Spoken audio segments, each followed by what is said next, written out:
and you slowly pump fresh water into it, and then you can save what's inside. Well, it turned out to be the Easton's trunk. It was wedding presents. It was her dresses, his shirts. It was that had his initials on the cuffs, and it was and to know their story, because she wrote a journal about it, a lengthy, detailed journal about it, and to know their story and to know that that was their trunk is it really makes you just go when you see something like that, it gives, you talk about the shiver and the tingle. That's what it causes. Wow. So how did I get off on that? That's okay. Well, it's just one of the marvels of the experience. Yeah, you asked me about lessons learned. Yes. I'll tell you one lesson here. This is something that I've told my daughters too. One of them had just started a new job, graduated from college last year, and she's about to get a bonus. And she said she wants to pay off her car. And I thought, wow, that is a smart kid. She's always going to have money. She found a cute little used car, and she's paid on it for about 8 months, and now she's going to get this bonus, and she said, I'm just going to pay that off. And I said, well, I think that's really smart. I love that you are going to do that. But I said, take a little bit of that and enjoy it.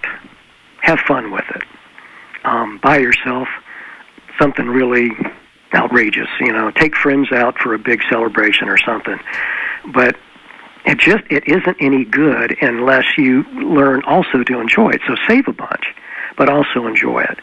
And this is the part, and I've said this publicly before, this is the one thing I fault Tommy for, is that I know I coach soccer and I coach basketball. My daughters were growing up, and there was always, so many people out there, your listeners can identify with this. There was always the team dinner at the end of the year, and the coach gets up and says nice things about each of the kids, and they get their trophy or a sweatshirt or whatever. That never happened here. There should have been a huge banquet with all the investors who put the money up at risk, and believed in Tommy. And then you had John Moore, and you had Alan Scott, and Bob Evans, and Barry Schatz, and John Doring, and Milt Butterworth, and Todd and Brian, the two guys, Brian Anderson and Todd Steele, who were the deckhands. All these guys, I'm sure I missed somebody in there somewhere, and I apologize, but all of these guys literally risked their lives, came very close time and time again. Bill Burlingham, the captain of the ship that they used to launch their technology from, all these guys risked their lives, and there needed to be some kind of public recognition of that. And I doubt if there would have been one investor who would have objected if Tommy had taken just one gold coin and given it to each of those guys. Absolutely. It's the proper way to have proceeded.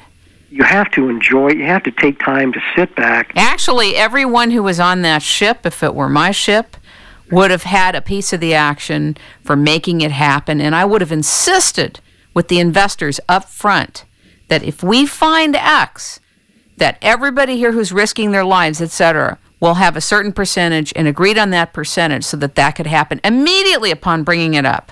Well, I'm involved in a venture myself right now as the entrepreneur in some software I've created for writing, and I've got I want to put together a team where everybody's invested in it. It really is a team.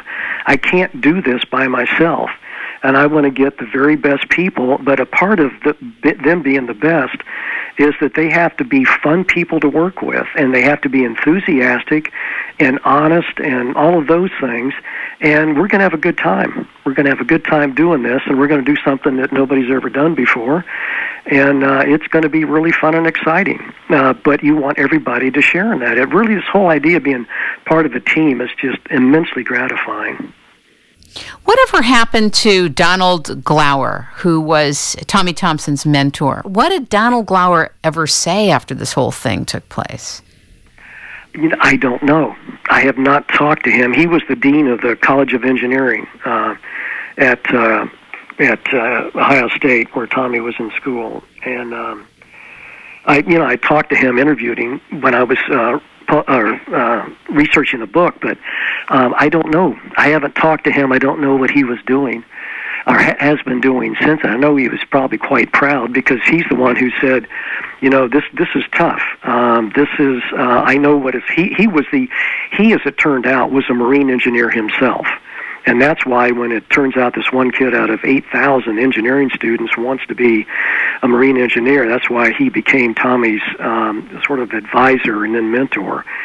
But he told the original investors at a luncheon one day, he said, I don't know if Tommy can find this, but I do know that if anybody can find it, he likely is the one, because he had made cuts quite a wide swath in engineering school, not because of his grades, but because he didn't care what his grades were. He was really impressing a lot of people along the way, because the way he thought in a whole different way. I don't even want to use the common term that includes the word box. He was way beyond that. Yeah, it's a different paradigm. Whole different level. And he told these guys, he said, I do know this, that these potential investors, I do know this. It's going to happen. Now, when it happens, I don't know. It might be 20, 30, 40, 50 years from now, but we are developing technology. We are going to go to the bottom of the deep ocean, and Tommy would be a pretty good bet. So didn't they go 8,000 feet below sea level? They didn't even have the technology. I mean, maybe our military has that technology, but civilian life didn't have that technology. Well, this is the difference. And I had a hard time with this at the very beginning, understanding all of this, because as a writer, you don't want to go out there saying something and have other people say, are you crazy? That never happened, or that's not true. We've been doing this for 20 years. And I kept reading articles about the Alvin and the Turtle and all of these big government projects. And one day I was... one of the engineers involved in this was, he literally wrote the book on underwater tools. If you wanted to work in the ocean at any depth, you went to Don Hackman at Patel Memorial Institute, big campus of 3,000 engineers and scientists in Columbus. And I was talking to him one day, and we were talking about what it would take to work in the deep ocean, and he was saying even then, you can't some of these things you just can't do, and he would lay out all the problems for me, and I called him one day because I was reading this book, and it said, well, the Turtle was designed to go to down at depths of 10,000 feet and recover large pieces and small pieces delicately and all this stuff. And so I called Don Hackman, and I read this to him, and I said, Don, they're saying this was happening back in the 60s and 70s. And he said, read that to me again. And I said, well, the Turtle was designed, and he said, stop right there. He said, it was designed to do that. It never worked. And he said, they brought it to me. They brought this manipulator they were trying to get to work in the deep water. They brought it to me to see if I could fix it, and I couldn't do it either. But it didn't work. And the difference was the Alvin had been around since, in 64, I think, and you could go down in the Alvin, and you could look. And eventually, they had a really crude little manipulator that could grasp something big and rough and bring it back, a pipe or something, and bring it back, hang on to it and bring it back to the surface. But the difference that Don Glower, the dean, put in Tommy's head, he said, how are we going to learn to work in the bottom of the deep ocean? Go to the bottom of the deep ocean had been done, but how are we going to work down there? And that was Tommy's challenge, and that's what he overcame. And the federal government could not do that. And to this day, I don't follow this anymore, but to this day, I doubt if they can do it. Well, I hope Tommy Thompson resurfaces and really goes for the next challenge. Yeah. Because somebody who went through all that, no matter what happened, should be focused on solving all kinds of challenges and problems that we have and developing new technologies. I hope that something is at work in him wherever he is to do that. Well, I'm just sure that his mind did not quit